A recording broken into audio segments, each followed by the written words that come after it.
కృష్ణా జలాలపై రాష్ట్ర హక్కుల పరిరక్షణలో చంద్రబాబు సర్కార్ ఘోర వైఫల్యం చెందింది. ప్రభుత్వ తీరును నీటిపారుదల రంగ నిపుణులు తీవ్రంగా తప్పుపడుతున్నారు. విభజన చట్టానికి విరుద్ధంగా కేంద్రం సెక్షన్ 3 కింద జారీ చేసిన అదనపు విధి విధానాలు చెల్లుబాటు కావనే కోణంలో సుప్రీంకోర్టులో వాదనలు వినిపించుంటే KWDT 2లో ఈ పరిస్థితి ఉత్పన్నమయ్యేది కాదని పేర్కొంటున్నారు. కృష్ణా జలాలపై రాష్ట్ర హక్కులను పరిరక్షించుకునేలా కృష్ణా జల వివాదాల ట్రిబ్యునల్ 2లో టీడీపీ కూటమి ప్రభుత్వం సమర్థ వాదనలు వినిపించడం లేదని నీటిపారుదల రంగ నిపుణులు తీవ్రంగా ఆక్షేపిస్తున్నారు.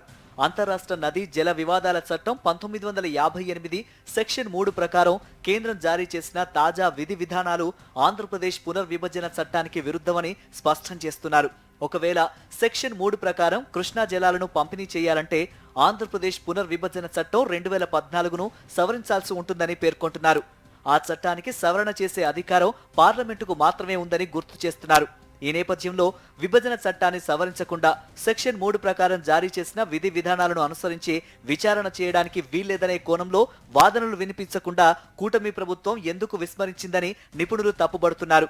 చంద్రబాబు సర్కార్ సమర్థవంతంగా వాదనలు వినిపించకపోవడం వల్లే సెక్షన్ 3 ప్రకారమే కృష్ణా జలాల పంపిణీపై వాదనలు వింటామని KWDT 2 గురువారం ఉత్తర్వులు జారీ చేసిందని, అంతిమంగా ఇది రాష్ట్ర హక్కులకు తీవ్ర విఘాతం కలిగిస్తుందని ఆందోళన వ్యక్తం చేస్తున్నారు.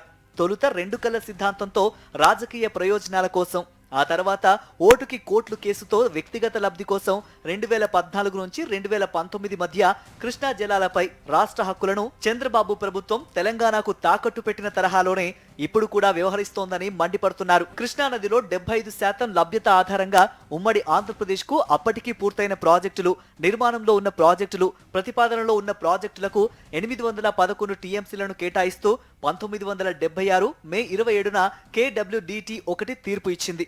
అయితే KWDT 2 తీర్పు అమల్లోనికి రాని నేపథ్యంలో KWDT 1 తీర్పే ప్రస్తుతం అమల్లో ఉంది. ఈ క్రమంలో విభజన నేపథ్యంలో ఉమ్మడి రాష్ట్రానికి కేటాయించిన కృష్ణా జలాలను 2 రాష్ట్రాలకు పంపిణీ చేసే బాధ్యతను సెక్షన్ 83 ద్వారా KWDT 2కే కేంద్రం అప్పగించింది.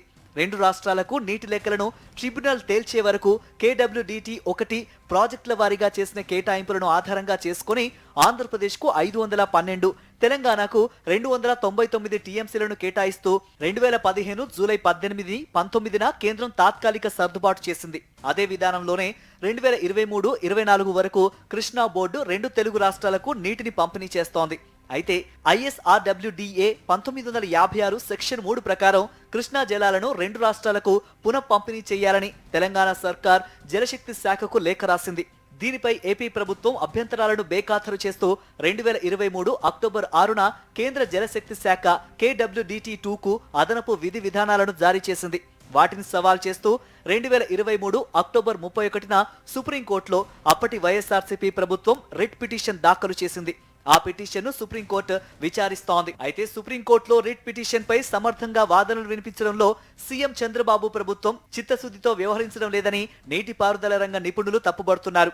విభజన చట్టానికి విరుద్ధంగా కేంద్రం సెక్షన్ 3 కింద జారీ చేసిన అదనపు విధి విధానాలు చెల్లుబాటులో కావనే కోణంలో సుప్రీంకోర్టులో వాదనలు వినిపించి ఉంటే KWDT 2లో ఈ పరిస్థితి ఉత్పన్నమయ్యేది కాదని పేర్కొంటున్నారు.